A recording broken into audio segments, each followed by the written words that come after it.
Hello, welcome back to Core Finance. I'm Matt Brown. I'm joined by Eddie Tofpik, Head of FX at ADMISI. Merry Christmas to you, Merry Christmas, Eddie. to you.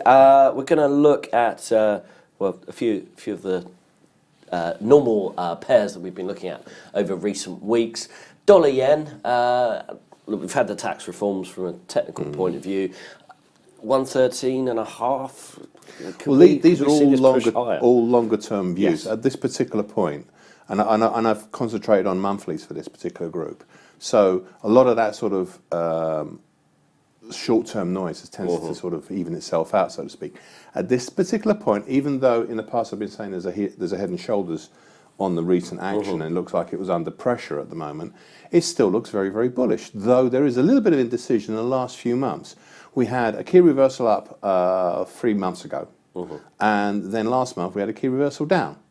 And we're all holding around this 50% area, the nearby 50% around 112.51, 112.5. We don't seem to really want to get too far away from it at this particular point. We had a trip down to the 5-year moving average, which was now 109.34. This is 3 months ago. And then we backed straight up from there. So obviously it doesn't really want to go down further. But then again, the 3-year moving average is above the market at 114, is holding the top side of it in a very recent time. In fact, that's been pretty good for most of this year, apart from right at the beginning. So we're sort of moving within a sideways to upward. There's nothing bearish there at the moment, apart from this key reversal down, and we've not had any follow-through on that. It's much like the key reversal up. Okay, we had a move up the next month, but then the next month after that we had a move down. So it's a touch of indecision, but all the indicators at this particular point, all the charting trend lines, etc., that I've drawn in there, all pointing towards the upside at this particular point in time. And that's obviously on the monthly. It's been an interesting 2017. Indecision seems to be. Yeah, this is indecision. I can't tell you that it's going to go up to 120 or go down to 102. But it's at this particular point, it seems to be sort of hovering there, though more the bias is for the upside at the moment. Okay, and moving on to the Aussie.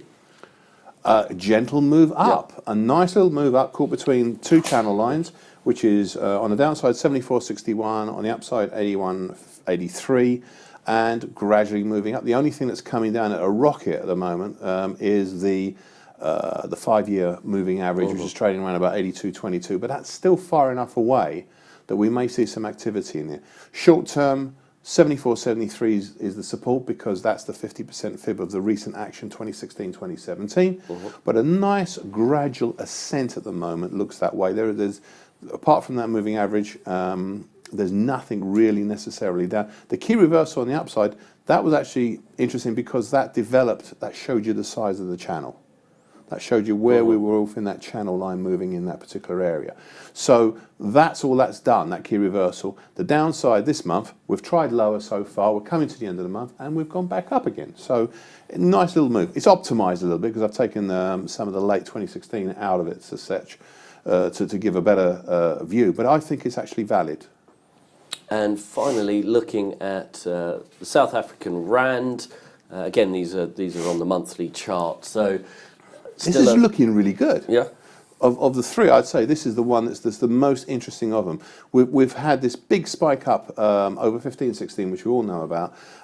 Gradually, we've seen commodity prices obviously going into, which has helped this to a certain degree. We've got this nice Andrews pitchfork. I didn't draw the shift because it just complicated the chart, but I think it's an opportunity to try down to the 12.2770 area, which is where the 5-year moving average is.